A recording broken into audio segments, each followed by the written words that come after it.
Hi everyone, welcome to another video. Today's class നമ്മൾ നോക്കാൻ പോകുന്നത് BEGC 104ന്റെ യൂണിറ്റ് 3 ആയിട്ടുള്ള സ്പെൻസർ ലൈഫ് ആൻഡ് വർക്ക്സ് എന്ന് പറയുന്ന യൂണിറ്റ് ആണ്. പ്രീവിയസ് രണ്ട് യൂണിറ്റിൽ ഫസ്റ്റ് യൂണിറ്റിൽ നമ്മൾ എന്താ ചെയ്തത്, ചോസിന്റെ ലൈഫും ബയോഗ്രഫിയും നോക്കി അല്ലെ. സെക്കൻഡ് യൂണിറ്റിൽ ചോസിന്റെ തന്നെ മെയിൻ വർക്ക് ആയിട്ടുള്ള കാൻറ്റർബറി ടേൽസിന്റെ ഒരു ബ്ലോഗ് പഠിച്ചു. ഇതുപോലെ തന്നെയാണ് തേർഡും ഫോർത്തും കണ്ടിന്യൂ ചെയ്ത് പോകുന്നത്. തേർഡ് യൂണിറ്റിൽ നമ്മൾ സ്പെൻസറിന്റെ ലൈഫ് വർക്ക്സ് ഒക്കെ നോക്കും. And on the fourth unit സ്പെൻസറിന്റെ ഏറ്റവും ഫേമസ് ആയിട്ടുള്ള സോണറ്റ് സീക്വൻസ് ആയിട്ടുള്ള അമോരറ്റിയുടെ 3 സോണറ്റ്സ് പഠിക്കും. ഓക്കെ, നമുക്ക് moving on to the video. Unit 3 Spenser life and works. Edmund Spenser ചോസറിനെ പോലെ തന്നെ റിനോഡ് ആയിട്ടുള്ള പോയറ്റ് ആണ്. Chaucer who belongs to the ഏത് ഇറയിലാണ് ബിലോങ് ചെയ്തത്? മിഡീവൽ ടൈമിലാണ്. ഓൾഡ് ഇംഗ്ലീഷ് ഒക്കെ കഴിഞ്ഞു മിഡിൽ ഇംഗ്ലീഷിന്റെ സമയമായപ്പോഴാണ് ചോസർ വരുന്നത്. എഡ്മണ്ട് സ്പെൻസർ എന്ന് പറയുന്നത് he was live during the reign of queen Elizabeth. Queen എലിസബത്തിന്റെ സമയത്ത് അല്ലെങ്കിൽ ടുഡർ ഡിനാസ്റ്റിയുടെ സമയത്താണ് ആര് ജനിച്ചത്? നമ്മുടെ സ്പെൻസർ ജനിച്ചിരുന്നത് in the late 16th century. 16th സെഞ്ചുറിയുടെ എൻഡായിരുന്ന സമയത്താണ് ആര് ജനിക്കുന്നത്? എഡ്മണ്ട് സ്പെൻസർ ജനിക്കുന്നത്. ആ ടൈം ഇംഗ്ലണ്ട് ഒരു പവർഫുൾ ആയിട്ടുള്ള, ഈവൻ പൊളിറ്റിക്കലി നോക്കുവാണെങ്കിലും എക്കണോമിക്കലി നോക്കുവാണെങ്കിലും ഒരു ഭയങ്കര യൂണിഫൈഡ് നേഷൻ ആയിട്ട് വരുന്ന സമയത്ത്, ഒരു ബ്രിട്ടീഷ് ഒരു ആധിപത്യ കാലത്തിലേക്കൊക്കെ വരുന്നത് ക്വീൻ എലിസബത്തിന്റെ സമയത്താണ്. ആ ഒരു സമയത്ത് എല്ലാ രീതിയിലുള്ള ടർമോയിലും ഇംഗ്ലണ്ട് പോയ ചേഞ്ചസ്, റീഫോർമേഷൻ, റിനൈസൻസ് ഒക്കെ തന്നെ both literature and also in the society കണ്ടുവന്ന ഒരാളാണ് സ്പെൻസർ. ഇതൊക്കെ തന്നെ നമുക്ക് ആറ് റൈറ്റിംഗ്സിലും കാണാൻ പറ്റുന്നുണ്ട്, സ്പെൻസറിന്റെ റൈറ്റിംഗ്സിലും കാണാറുണ്ട്. സ്പെൻസർ ആക്ച്വലി എന്താണ് കൂടുതലും പ്രൊമോട്ട് ചെയ്തുകൊണ്ടിരുന്നത് പൊളിറ്റിക്കൽ ആയിട്ടുള്ള കാര്യങ്ങൾ, അതായത് ക്വീൻ എലിസബത്തിന്റെ ഐഡിയോളജീസും ക്വീനെ സപ്പോർട്ട് ചെയ്തുകൊണ്ട് കോർട്ട്ഷിപ്പുകൾ, റൊമാൻസസ്, കോർട്ട്ലി റൊമാൻസ് ഒക്കെ ഇല്ലേ, അങ്ങനെയുള്ള രാജാവ് രാജ്ഞി അല്ലെങ്കിൽ രാജാവ് രാജ്ഞിയില്ല, ക്വീൻ ആണ്, രാജ്യഭരണമാണ്. അപ്പം ആ ഒരു കൊട്ടാരങ്ങളും അതിനകത്ത് വരുന്ന സ്റ്റോറീസും ഒക്കെ ആയിട്ട് കൂടുതലും ക്വീൻ എലിസബത്തിന്റെ ഐഡിയാസിനെ പ്രൊമോട്ട് ചെയ്തുകൊണ്ട് ഡയറക്ട്ലി ആൻഡ് ഇൻഡയറക്ട്ലി ആണ് ആര് എഴുതിക്കൊണ്ടിരുന്നത്? സ്പെൻസർ എഴുതിക്കൊണ്ടിരുന്നത്. അതുകൊണ്ട് തന്നെ ഇംഗ്ലണ്ടിന്റെ ഒരു നാഷണൽ പോയിന്റ് എന്ന് പറയുന്ന രീതിയിലേക്ക് ആര് വരുന്നുണ്ട്? എഡ്മണ്ട് സ്പെൻസർ വരുന്നുണ്ട്. ഇപ്പൊ ഇംഗ്ലണ്ടിൽ ഒരു യൂണിഫൈഡ് ഫോഴ്സ് ആക്കാൻ വേണ്ടിയിട്ടൊക്കെ ഒരുപാട് ത്രൂ റൈറ്റിംഗ്സിലൂടെ ആര് ശ്രമിച്ചിട്ടുണ്ട്? എഡ്മണ്ട് സ്പെൻസർ ട്രൈ ചെയ്തിട്ടുണ്ട്. The foundation of this transformation were led by Henry VII, Henry VIII, Henry VIII-ന്റെയും Henry VII-ന്റെ ഒക്കെ സമയത്തുണ്ടായിരുന്ന എല്ലാ റിലീജിയസ് ആയിട്ടുള്ള റിഫോമിലൂടെയൊക്കെ കഴിഞ്ഞു വന്നിരിക്കുന്ന നമ്മുടെ ആ ഒരു 16th സെഞ്ചുറി ഇംഗ്ലണ്ടിലാണ് ആര് വിറ്റ്നസ് ചെയ്തിട്ടുള്ളത്? എഡ്മണ്ട് സ്പെൻസർ വിറ്റ്നസ് ചെയ്തിട്ടുള്ളത്. ഇനി ഇൻ ദിസ് കോണ്ടെക്സ്റ്റിൽ നോക്കുകയാണെങ്കിൽ Spencer played a vital role in promoting the vision of national unity. നമ്മൾ നാഷണൽ യൂണിറ്റിക്കും ഇന്റഗ്രേഷനും വേണ്ടിയിട്ടും under the leadership of queen Elizabeth ആര് വർക്ക് ചെയ്തിട്ടുണ്ട്? നമ്മുടെ സ്പെൻസർ വർക്ക് ചെയ്തിട്ടുണ്ട്. പുള്ളിയുടെ ഏറ്റവും ഫേമസ് ആയിട്ടുള്ള ഏറ്റവും എപ്പിക്കൽ പോംസ് ഒക്കെ, നമ്മുടെ ഇവിടെ മഹാഭാരതം, രാമായണം എന്നൊക്കെ പറയുന്ന പോലെ ഇംഗ്ലണ്ടിലെ ഏറ്റവും എപ്പിക്കൽ ആയിട്ടുള്ള പോംസ് ആണ് ഫെയറി ക്വീൻ എന്ന് പറയുന്നത്. അവിടെ ഈ ക്വീൻ എന്ന് ഉദ്ദേശിക്കുന്ന ആരെ തന്നെയാണ്? എലിസബത്തിനെ തന്നെയാണ്.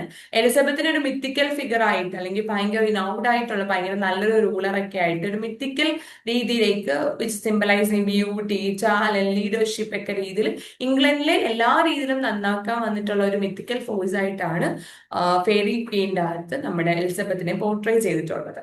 ഈ ഒരു വർക്കോട് കൂടിയാണ് സ്പെൻസർ ഒരു നാഷണൽ ആയിട്ടുള്ള ഒരു ഫെയിമിലേക്കൊക്കെ വരുന്നതും നല്ലൊരു സ്റ്റേറ്റസിൽ കിട്ടുന്നതും പ്രൈഡിലേക്കൊക്കെ എത്തുന്നതും പിന്നീട് ക്വീന്റെ വീട്ടിലേക്കൊക്കെ, അതായത് കൊട്ടാരത്തിലേക്കൊക്കെ വിളിക്കുകയും and he became the England first great nationalist poet ആയിട്ട് ആ ഒരു പട്ടമൊക്കെ കിട്ടുന്നത് അങ്ങനെയാണ്.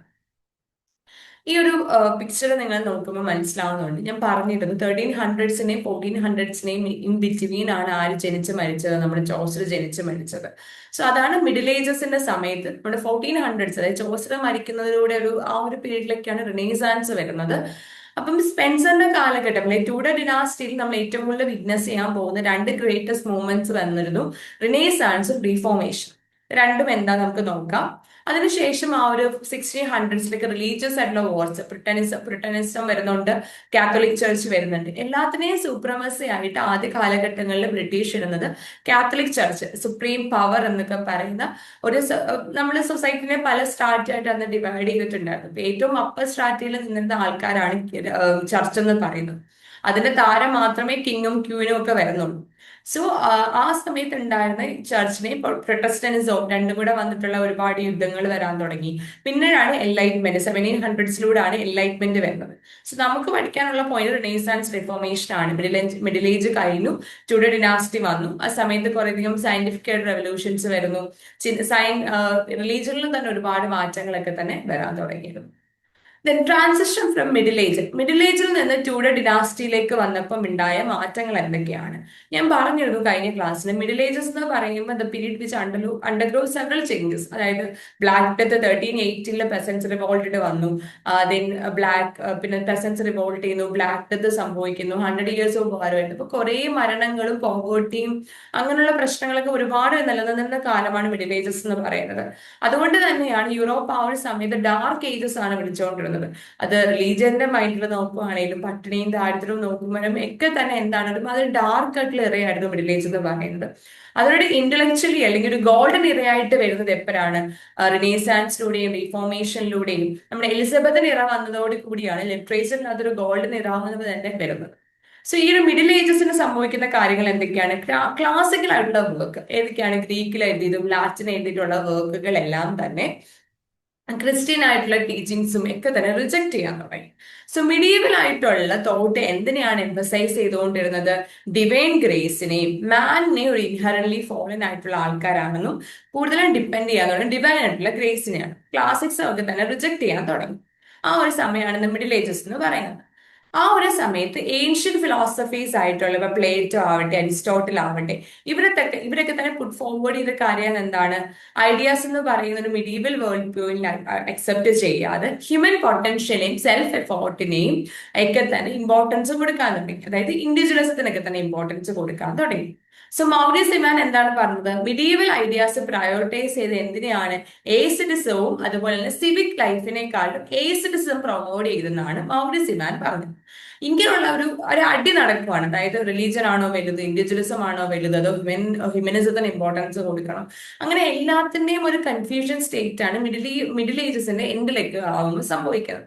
സോ അത് തന്നെയാണ് ഇവിടെയും പറയുന്നത്. കണ്ടോ, മിഡിൽ ഏജസിന്റെ സമയത്ത് ക്ലാസിക്കൽ ഗ്രീക്കും ലാറ്റിൻ ടെക്സ്റ്റും കൊണ്ട് നമുക്ക് റിലീജിയൻസ് പഠിക്കാൻ പറ്റത്തില്ല എന്ന രീതിയിലേക്ക് വരുന്നു. മിഡീവൽ പറയുന്നത് ഹ്യൂമൻ ഡിപ്പെൻഡൻസ് എന്ന് പറയുന്നത് ഡിവൈൻ ഗ്രേഡ്, നമ്മൾ ദൈവത്തിനെ പഠിക്കണം എന്ന് പറയുന്നു ഓരോ സൈഡിൽ നിന്ന്. മറ്റേ സൈഡിൽ പ്ലേറ്റോ ഒക്കെ വന്ന് പറയുന്നുണ്ട് ഹ്യൂമനിസത്തിനാണ് ഇമ്പോർട്ടൻസ് കൊടുക്കേണ്ടത്. ദൈവത്തെ നമ്മൾ അറിയുന്നത് എങ്ങനെയാണ്? ഹ്യൂമൻ പൊട്ടൻഷ്യലിലൂടെയും സെൽഫ് എഫോർട്ടിലൂടെയും ഒക്കെയാണെന്ന് പറയുന്നു. അപ്പുറത്ത് കുറെ ആൾക്കാർ പറയുന്നു എയ്സിഡിസത്തിനാണ് ഇമ്പോർട്ടൻസ് കൊടുക്കേണ്ടത്. സോ ആകെപ്പാടെ ഒരു കൺഫ്യൂഷൻ സ്റ്റേജിലാണ് മിഡിൽ ഏജ് എൻഡ് ചെയ്യുന്നത്. സോ അങ്ങനെ ഇരിക്കുന്ന സംഭവത്തിലാണ് നമ്മുടെ 14th സെഞ്ചുറി ആയപ്പോഴത്തേക്ക് എന്ത് വരുന്ന റിനേസാൻസ് വരുന്നത്. റിനേസാൻസ് എന്ന് പറയുന്നത് സിംപ്ലി എന്താണ്? റിവൈവൽ എന്നൊക്കെ നമ്മൾ പറയാൻ പറ്റും, റീബർത്ത് ഓഫ് സംതിങ് എന്ന് പറയാറുണ്ട്. സോ ഈ ഒരു സമയത്ത് എന്താണ് കുറച്ചുകൂടെ ഹ്യൂമനിസത്തിന് ഇമ്പോർട്ടൻസ് കൊടുക്കാൻ തുടങ്ങി. Individualism, human ideas, love, romance, human potential, reason, Logix, അങ്ങനെയുള്ള രീതിയിലേക്ക് ഇമ്പോർട്ടൻസ് കൊടുക്കുകയും ഒരു കൾച്ചറൽ ആൻഡ് ഇന്റലക്ച്വൽ ഷിഫ്റ്റ് അവിടെ ഉണ്ടാവുകയും ചെയ്യും. സോ അതുവരെ വിശ്വസിച്ചുകൊണ്ടിരുന്ന ഗോഡ്, ദൈവം എന്നൊക്കെ മാറ്റി നിർത്തിയിട്ട് ഹ്യൂമനിസ്റ്റിക്കൽ ഐഡിയാസ് സ്പ്രെഡ് ചെയ്യാനും മാൻ ഇമ്പോർട്ടൻസ് കൊടുക്കാനും അവരുടെ ഇഷ്ടങ്ങൾ, അഡ്വഞ്ചേഴ്സ്, പൊട്ടൻഷ്യൽ ഒക്കെ തന്നെ എക്സ്പ്ലോർ ചെയ്യാനും റിനേസാൻസിൽ തുടങ്ങി. സോ ക്ലാസിക്സ് ഒക്കെ തന്നെ അങ്ങനെ റിജക്ട് ചെയ്യാൻ തുടങ്ങി. സോ മിഡിൽ ഏജ് കഴിഞ്ഞപ്പോഴത്തേക്ക് ആരൊക്കെ വന്നു? റിനേസാൻസ്, റിഫോർമേഷൻ സംഭവിച്ചു.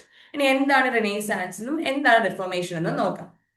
റിനേസാൻസ് എന്ന് പറഞ്ഞു കഴിഞ്ഞാൽ ഇതൊന്നും സ്റ്റാർട്ട് ചെയ്യുന്ന ഇംഗ്ലണ്ടിലല്ല, ഇറ്റലിയിലും ഫ്രാൻസിലുമാണ് മിക്ക നല്ല മൂവ്മെന്റ്സും സ്റ്റാർട്ട് ചെയ്യുന്നത്. പിന്നെ അത് വേൾഡിലെ പലയിടത്തായിട്ട് ഇത് കറങ്ങി തിരിഞ്ഞ് വരുവാണ് ചെയ്യുന്നത്. So renaissance which originates from 13th century ഇറ്റലിയിലാണ്. It was a very important movement ആണ്. എക്സാമിന് വേണമെങ്കിൽ ചോദിക്കാം 5 മാർക്സിലെ 10 മാർക്സിനൊക്കെ തന്നെ. ഇപ്പൊ റിനേസാൻസ് എന്ന് പറയുന്നത് ഇറ്റലിയിൽ സ്റ്റാർട്ട് ചെയ്യും, പിന്നീട് അത് കൾച്ചറൽ ആൻഡ് ഇന്റലക്ച്വൽ ഷിഫ്റ്റ് വരികയും പിന്നെ യൂറോപ്പിലേക്കൊക്കെ അത് അഡാപ്റ്റ് ചെയ്ത് വരികയാണ് ചെയ്യുന്നത്. സോ ഇവിടെ എന്ന് പറയുന്നത് ഇറ്റലിക്കാര് ട്രേഡും ഈസ്റ്റേൺ ഇൻഫ്ലുവൻസും കാരണം ഫ്യൂഡലിസം ഒക്കെ തന്നെ കുറഞ്ഞു. അവിടെ മോഡേണൈസേഷൻ സംഭവിക്കാൻ തുടങ്ങി. ഫ്യൂഡലിസം എന്ന് പറഞ്ഞാൽ എന്താ? ഭയങ്കര കുറെ പറയുന്ന മലയാളത്തിലൊരു വാക്കുണ്ടല്ലോ, കുറെ ആൾക്കാരെല്ലാം ഭരിക്കും, അവരുടെ കയ്യിലാണ് എല്ലാം. ഫ്യൂഡൽ ആയിട്ടുള്ള ലാൻഡ് ലോഡ്സ് ഒക്കെ കാണും, അവിടെ പണിയെടുത്ത് നമ്മൾ ജീവിക്കണം പാവപ്പെട്ട ആൾക്കാർ. സോ ഫ്യൂഡലിസ്റ്റിക്കൽ ആയിട്ടുള്ള എല്ലാ സാധനങ്ങളും ഇവിടെ റിജക്ട് ചെയ്യുകയും മോഡേണൈസേഷൻ സ്റ്റാർട്ട് ചെയ്യുകയും ചെയ്യും. ഹ്യൂമനിസം ഒരു സെൻട്രൽ മൂവ്മെന്റ് ആയിട്ട് അറൈസ് ചെയ്തു. അപ്പൊ എന്താണ്? ഹ്യൂമൻ ബീയിങ്സിന് ഇമ്പോർട്ടൻസ് കൊടുക്കാനും ഇൻഡിവിജ്വലിസത്തിന് ഇമ്പോർട്ടൻസ് കൊടുക്കാനും തുടങ്ങി. ഓക്കെ. അതോടുകൂടി 15th സെഞ്ചുറിയുടെ അവസാനമായപ്പോഴത്തേക്ക് ഗുട്ടൻബർഗ് കണ്ടുപിടിച്ചു? പ്രിന്റിംഗ് പ്രസ് കണ്ടുപിടിച്ചു. സോ അതോടുകൂടി എന്താവാൻ തുടങ്ങി? ഈ ഐഡിയാസ് ഒക്കെ പെട്ടെന്ന് പെട്ടെന്ന് സ്പ്രെഡ് ആവാൻ തുടങ്ങി. സോ അപ്പൊ പ്രിന്റിങ് വരുമ്പോഴത്തേക്ക് പെട്ടെന്ന് ബുക്കിലൂടെ മാനുസ്ക്രിപ്റ്റ്സുമായിട്ടൊക്കെ എഴുതി, മാനുസ്ക്രിപ്റ്റ്സിലൂടെ നമ്മളൊരു സാധനം കൊണ്ട് കൊടുത്ത് അപ്പുറത്ത് അറിയുന്നതിനേക്കാളും എളുപ്പമാണ് ബുക്ക് ഷിഫ്റ്റ് ചെയ്ത് പോകാൻ. സോ അതോടുകൂടി ഈ ഹ്യൂമനിസ്റ്റിക്കൽ ആയിട്ടുള്ള തോട്ട് വേൾഡിൽ തന്നെ നല്ല രീതിയിലേക്ക് സ്പ്രെഡ് ആവാൻ തുടങ്ങി. സോ റിനൈസാൻസിൽ എന്തൊക്കെയാണ് സംഭവിക്കുന്നത്? 13th സെഞ്ചുറിയിൽ ഇറ്റലിയിലാണ് സ്റ്റാർട്ട് ചെയ്യുന്നത്. പിന്നീട് അത് പല ഭാഗത്തേക്ക് ഷിഫ്റ്റ് ചെയ്യാൻ തുടങ്ങി. ഹ്യൂമനിസം ആയിട്ടുള്ള ഹ്യൂമനിസ്റ്റിക്കൽ ബിലീഫിനും ഐഡിയാസിനും ഇമ്പോർട്ടൻസ് കൊടുക്കാൻ തുടങ്ങി. ഇൻഡിവിജ്വലിസത്തിന് ഇമ്പോർട്ടൻസ് കൊടുക്കാനൊക്കെ തുടങ്ങി. സോ ഇംഗ്ലണ്ടിൽ റിനൈസാൻസ് ഭയങ്കരമായിട്ട് പോപ്പുലർ ആയി വന്നത് 16th സെഞ്ചുറി അല്ലെങ്കിൽ 15th സെഞ്ചുറിയുടെ എൻഡിലൊക്കെയാണ്. അതായത് പ്രിന്റിംഗ് പ്രസ് കണ്ടുപിടിച്ചതിന് ശേഷമാണ്. സോ റാഷണൽ തോട്ട് എംഫസൈസ് ചെയ്യാനും ട്രാൻസ്ഫോർമേഷൻ ഓഫ് പവർ, ലേണിംഗിന് ഇമ്പോർട്ടൻസ് കൊടുക്കാനും തുടങ്ങി. അതായത് ഒരു ഇൻഡിവിജ്വല് അവരുടെ ഫുള്ളസ്റ്റ് പൊട്ടൻഷ്യൽ എത്തണമെങ്കിൽ എഡ്യൂക്കേഷൻ വേണമെന്ന് പഠിക്കാൻ. സോ എഡ്യൂക്കേഷൻ ആര് ഇമ്പോർട്ടൻസ് കൊടുക്കാൻ തുടങ്ങി? ഹ്യൂമനിസ്റ്റ് ആയിട്ടുള്ള ആൾക്കാർ ഇമ്പോർട്ടൻസ് കൊടുക്കാൻ തുടങ്ങി. ആ സമയത്താണ് ഫിലിപ്പ് സിഡ്നി എന്ന് പറയുന്ന വൺ ഓഫ് ദ ഗ്രേറ്റസ്റ്റ് പോയിറ്റാണ് ആ സമയത്ത് അപ്പോളജി ഫോർ പോയട്രി ഒക്കെ എഴുതുകയും അതിലൂടെ നമ്മുടെ ഒരു ഇന്നർ പെർഫെക്ഷൻ ഇമ്പോർട്ടൻസിനെ കുറിച്ചൊക്കെ എഴുതാൻ തുടങ്ങിയത്. സോ ഇത്രയേ ഉള്ളൂ. റിനൈസാൻസ് വരുന്നു. റിനൈസാൻസ് പീരീഡിൽ ആ ഒരു മൂവ്മെന്റിൽ എന്താണ്? ലിറ്ററേച്ചറിനും എഡ്യൂക്കേഷനും ഇമ്പോർട്ടൻസ് കൊടുത്തു. ഹ്യൂമനിസ്റ്റിക് ആയിട്ടുള്ള ഐഡിയൽസിന് ഇമ്പോർട്ടൻസ് കൊടുത്തു. ഹ്യൂമൻ ട്രൂ പൊട്ടൻഷ്യൽ കാണിക്കണമെങ്കിൽ അവിടെ എഡ്യൂക്കേഷൻ വേണമെന്ന് മനസ്സിലാക്കി. ഇനി ഒരു മേജർ ഷിഫ്റ്റ് നമ്മൾ നോക്കുകയാണെങ്കിൽ എന്നാൽ സെൽഫ് റിലയൻസ് ആയിട്ടുള്ള അല്ലെങ്കിൽ ഇൻഡിപെൻഡന്റ് ആയിട്ടുള്ള മാനിനെയും വുമണിനെയും ഒക്കെ തന്നെ പോർട്രേ ചെയ്യാൻ തുടങ്ങി. കാസ്റ്റിൽഗേൺ എന്ന് പറയുന്ന ഒരാളുടെ ബുക്കാണ് book of the courtier, which is a ട്രാൻസ്ലേഷനിലേക്ക് കൊണ്ടുവരാണ്. കാസ്റ്റിഗലിന്റെ മേജർ വർക്ക് ആയിട്ടുള്ള ബുക്ക് ഓഫ് ദ കോർട്ടിയർ ഇംഗ്ലീഷിലേക്ക് ട്രാൻസ്ലേറ്റ് ചെയ്തു. അതിൻ്റെ അകത്ത് എന്താണ് ഒരു റിനൈസാൻസ് ഐഡിയ എന്ന് പറയുന്നത് ഒരു പോപ്പുലർ ആയിട്ട് പറയുന്നത്. റിനൈസാൻസ് ഐഡിയ കൊണ്ട് ഉദ്ദേശിക്കുന്നത് എന്താണ്? വൺ ഹു സ്കിൽഡ് ഇൻ പൊളിറ്റിക്സും warfare arts and social connect, എല്ലാ രീതിയിലുള്ള ബുദ്ധിയും ഉള്ള ഒരു മനുഷ്യനെ, പൊളിറ്റിക്കലാവട്ടെ, വാർഫെയറിലാവട്ടെ, ആർട്സിലാവട്ടെ, ലിറ്ററേച്ചറിലാവട്ടെ, റൈറ്റിംഗിലാവട്ടെ, ഒരു ട്രൂ ആയിട്ടുള്ള ഒരു ഫുള്ളി ഒരു പൊട്ടൻഷ്യൽ ഉള്ള ഹ്യൂമൻ ബീങ്ങിനെയാണ് നമ്മൾ റിനൈസാൻസിന്റെ ഐഡിയൽ മാൻ എന്ന് പറയുന്നതെന്നാണ് കാസ്റ്റിൽഗോണിന്റെ ബുക്ക് ഓഫ് ദ കോർട്ടിയറിന്റെ അകത്ത് പറയുന്നത്.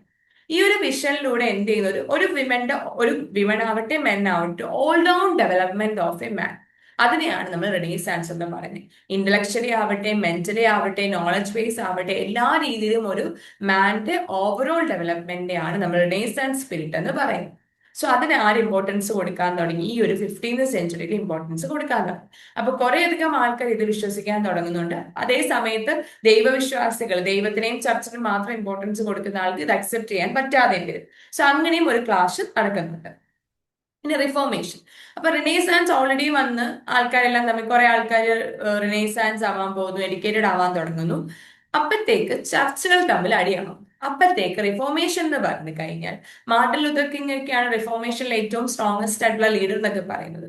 സോ മാർട്ടിൻ ലൂതർ കിങ് പറയുന്നത് ദൈവത്തിനെ വിശ്വസിക്കാം നമുക്ക്, പക്ഷേ ദൈവത്തിനെ വിശ്വസിക്കാൻ ഒരു മീഡിയേറ്ററിന്റെ ആവശ്യമില്ല. എനിക്ക് പ്രാർത്ഥിക്കണമെങ്കിൽ എനിക്ക് ദൈവത്തിനെ പ്രാർത്ഥിച്ചാൽ മതി. അവിടെ ഒരു ചർച്ചിന്റെ ആവശ്യം ഇല്ല എന്ന രീതിയിൽ ചർച്ചിനെ അവർ റിജക്ട് ചെയ്യും. എന്നിട്ട് എന്ത് പറഞ്ഞു?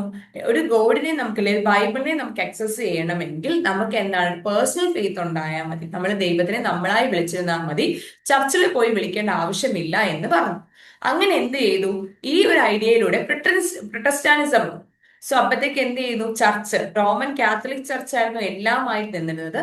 അപ്പൊ റോമൻ കാത്തലിക് ചർച്ചും പ്രൊട്ടസ്റ്റന്റിസത്തിന് ഇവോൾവ് വന്നതോടുകൂടി ഇത് രണ്ടും കൂടെ തമ്മിലൊരു അടി വരാൻ തുടങ്ങി. സോ അപ്പൊ എന്ത് ചെയ്തു? ഇൻഡിവിജ്വലും ഗോഡും തമ്മിലുള്ള ആ ഒരു ബന്ധത്തിന് ആരുടെ ആവശ്യമില്ല? ചർച്ചിന്റെ ആവശ്യമില്ല. We can directly contact with the God എന്ന് പറയുകയും അങ്ങനെ ചർച്ചിനെ റിജക്ട് ചെയ്യുകയും ചെയ്യുന്നു. അങ്ങനെ ആര് വരുന്നു? പ്രൊട്ടസ്റ്റന്റിസം ഉത്ഭവിക്കുന്നു. സോ ഇംഗ്ലണ്ടിൽ ഈ ഒരു മൊമെന്റ് ഏറ്റവും സ്ട്രോങ് പോയിന്റിൽ എത്തുന്ന ഹെൻറി എയ്ത്തിന്റെ സമയത്താണ്. അങ്ങനെ കുറേയധികം റിലീജിയസ് വാറുകൾ സംഭവിക്കുന്നു. ഈ കാത്തലിക്സും പുതുതായിട്ട് വന്ന പ്രൊട്ടസ്റ്റന്റ്സും കൂടെ തമ്മിൽ തന്നെ എന്റെ ദൈവമാണ് വലുത്, നിന്റെ ദൈവം എന്ന രീതിയിൽ ഭയങ്കരമായി അടി നടക്കും. സോ ആ ഒരു റിഫോർമേഷൻ എൻഡിനകത്ത് കുറേയധികം ആൾക്കാർ കുറേയധികം കാത്തലിക്സ് ആയിട്ടുള്ള ആൾക്കാർ പ്രൊട്ടസ്റ്റന്റുമായിട്ട് കൺവേർട്ട് ആവും. Because they believe in the power of individualism. ഇൻഡിവിജ്വലിസത്തിനെയും ദൈവത്തിനെക്കാളിലും അവർ വിശ്വസിക്കാൻ തുടങ്ങി. തന്റെ മനസ്സിൽ തന്നെയാണ് ദൈവം എന്നൊക്കെ തന്നെ വിശ്വസിക്കാൻ തുടങ്ങി. അതൊരു എക്സാമ്പിൾ ആണ് എന്ത്? ഒരു പുതിയൊരു ലോകം വന്നതിന്റെ എക്സാമ്പിൾ ആണ് തോമസ് മോന്റെ ഉട്ടോപ്പിയ. നോക്കിയാൽ മതി. ഉട്ടോപ്പിയ എന്ന് പറയുന്നത് ഒരു ഫാന്റസി വേൾഡ് ക്രിയേറ്റ് ചെയ്തിട്ട് അതിൻ്റെ അകത്തുള്ള കഥയൊക്കെയാണ് പറയുന്നത്. ഇത് ഫ്രീ ഫ്രം കറപ്ഷൻ എന്നൊക്കെ പറയുന്നതാണ്, എന്താ റിഫോമിസ്റ്റിക് ഐഡിയനെ പ്രൊട്ടക്ട് ചെയ്യുന്നതാണ് തോമസ് മോന്റെ ഉട്ടോപ്പിയ എന്ന് പറയുന്നത്. സോ രണ്ട് മെയിൻ കാര്യമാണ് സംഭവിക്കുന്നത്. ഒന്ന് റിനൈസാൻസ്, രണ്ട് റിഫോർമേഷൻ. റിനൈസാൻസ് എന്ന് പറഞ്ഞാൽ എന്താണ്? റീബർത്ത് ആണ്.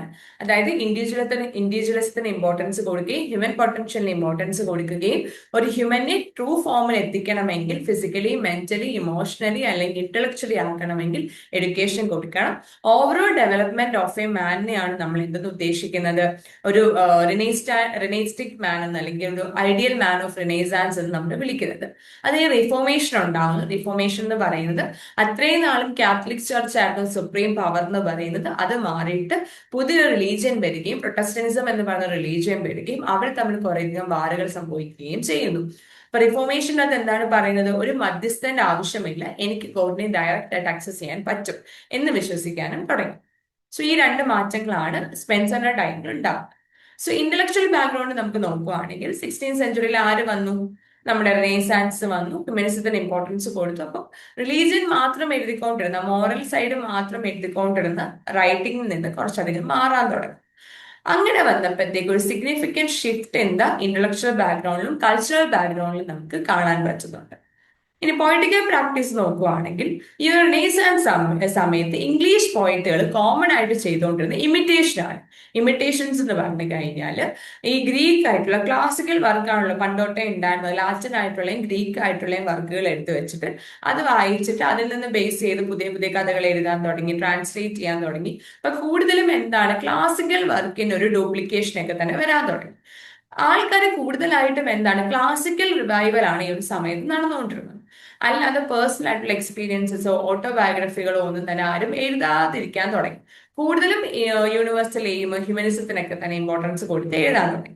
സോ എഡ്മണ്ട് സ്പെൻസറും ആദ്യ കാലഘട്ടത്തിൽ എന്താണ് ചെയ്തുകൊണ്ടിരുന്നത്? ഈ ഒരു ക്ലാസിക്കൽ ട്രഡീഷൻ ഫോളോ ചെയ്തു. ഗ്രീക്കും ലാറ്റിനും പോലെ എപ്പിക്സ് ഒക്കെ എഴുതാൻ തുടങ്ങി. ആ ഒരു യൂണിറ്റീസ് ഓഫ് ടൈമും പ്ലേസും ആക്ഷനും ഒക്കെ നോക്കിയിട്ടൊക്കെ തന്നെ എഴുതാൻ തുടങ്ങി. സോ ആ സമയത്ത് ഹി റോട്ട് ദ ഫേമസ് ആയിട്ടുള്ള വർക്ക് ഫെയറി ക്വീൻ എഴുതി. അത് എന്തിനെ ഇമിറ്റേറ്റ് ചെയ്തിട്ടാണ്? ഹോമറിനെയും വെർജിലിനെയും അരിയോസോട്ടോനെയും ഒക്കെ തന്നെ ഫേമസ് ചെയ്തിട്ട് ഒരു മോറൽ വെർച്യൂസിനെ സപ്പോർട്ട് ചെയ്തുകൊണ്ടാണ് ഫെയറി ക്വീൻ എഴുതുന്നത്. അതൊരു വൻ ഹിറ്റ് ആവാൻ തുടങ്ങി.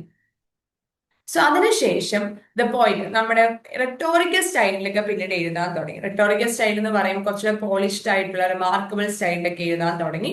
അപ്പൊ എന്താണ്, ഷിഫ്റ്റ് ഫ്രം ദ ക്ലാസിക്കൽ ആയിട്ടുള്ള ഒരു ഗ്രീക്കിൽ നിന്നൊരു ഷിഫ്റ്റ് വരാൻ തുടങ്ങി.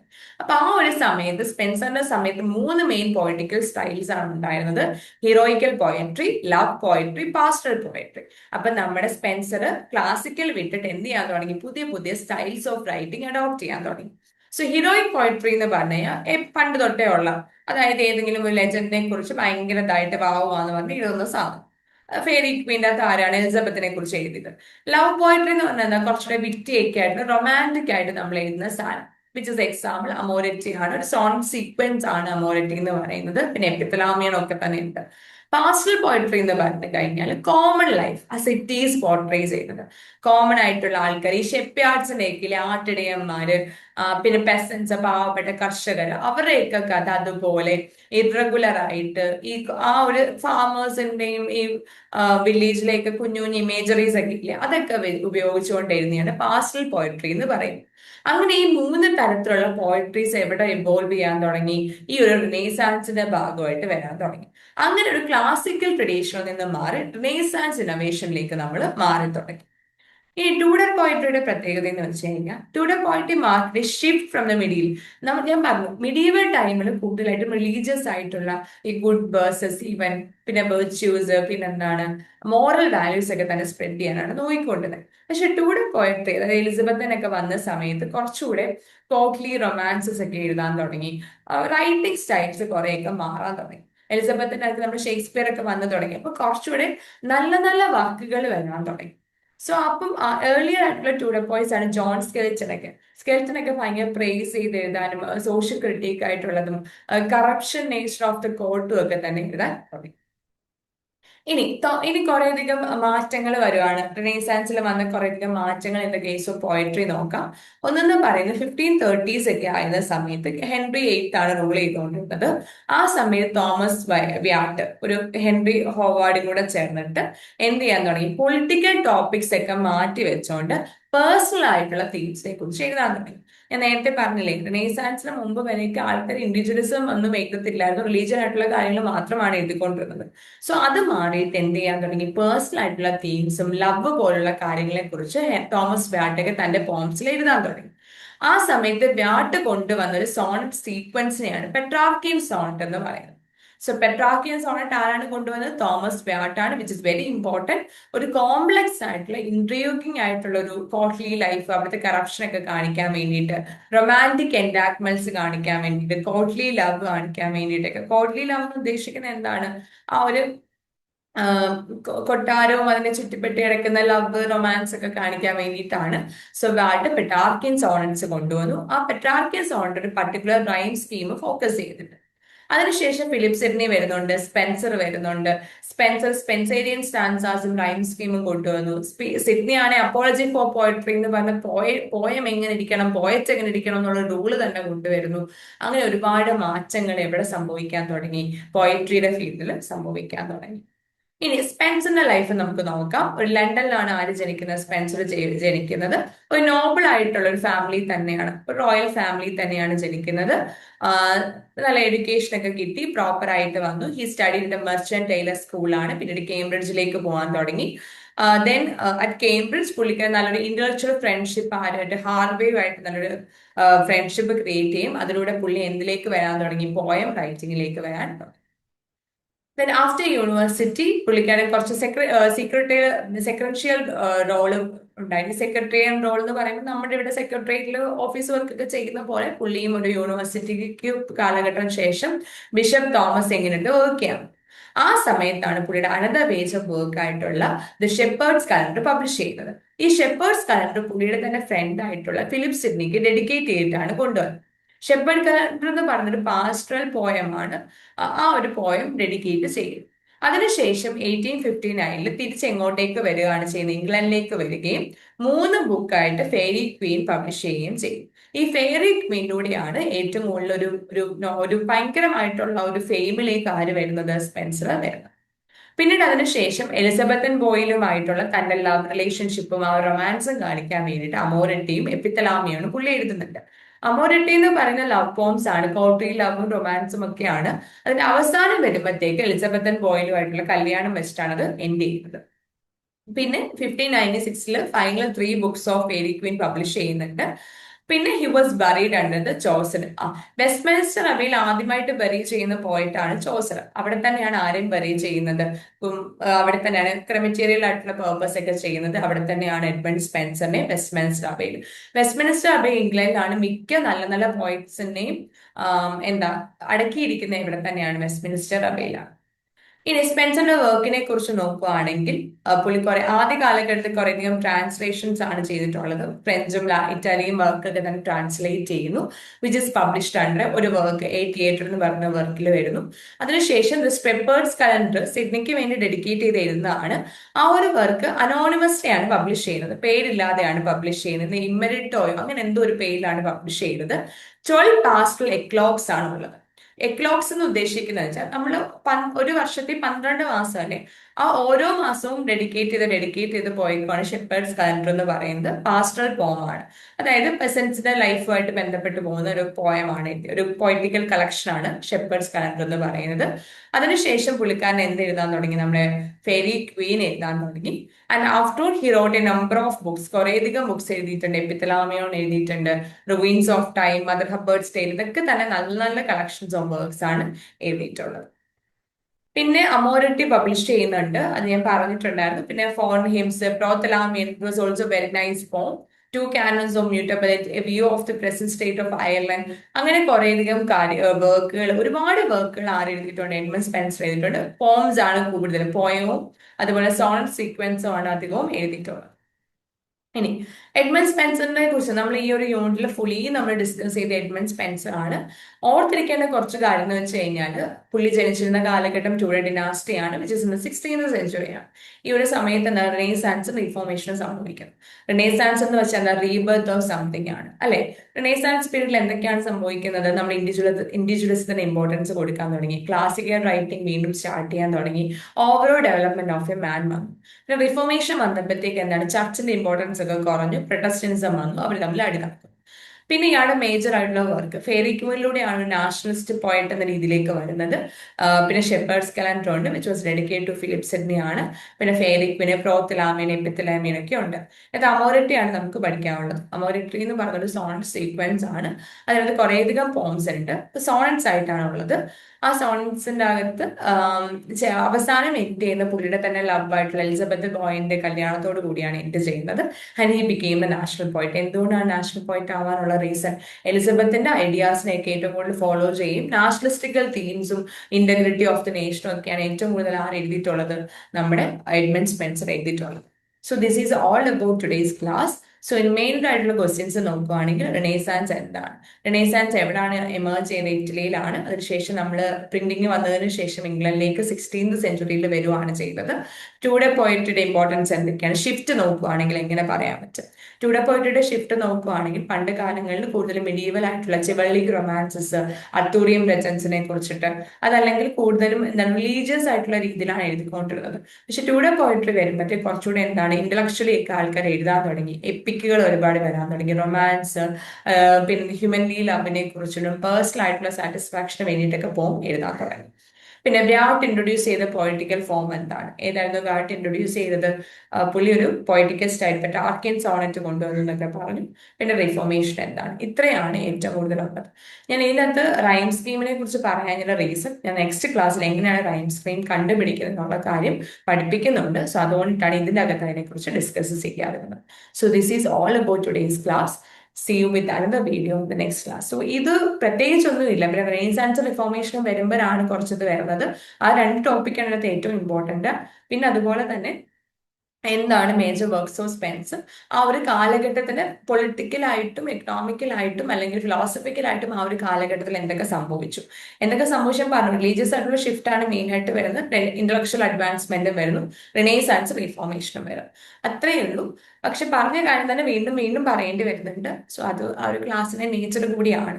കാരണം ഒരു ഒരു സെക്ഷനിൽ നിന്ന് നമ്മൾ അടുത്ത സെക്ഷനിലേക്ക് പോകുമ്പോൾ ഈ സെക്ഷനിൽ പറഞ്ഞിട്ടുള്ള പകുതി കാര്യം അടുത്ത സെക്ഷനിൽ പലപ്പോഴും പറയുന്നുണ്ട്. സോ അതുകൊണ്ടിട്ടാണ് മിക്സ് ചെയ്ത് പറയുന്നത്. So hope you understand this video. ഇനി നിങ്ങൾക്ക് മനസ്സിലായില്ലെങ്കിൽ please to contact me. Okay, so this is all for today's class. See you with another video in the next class. Thank U.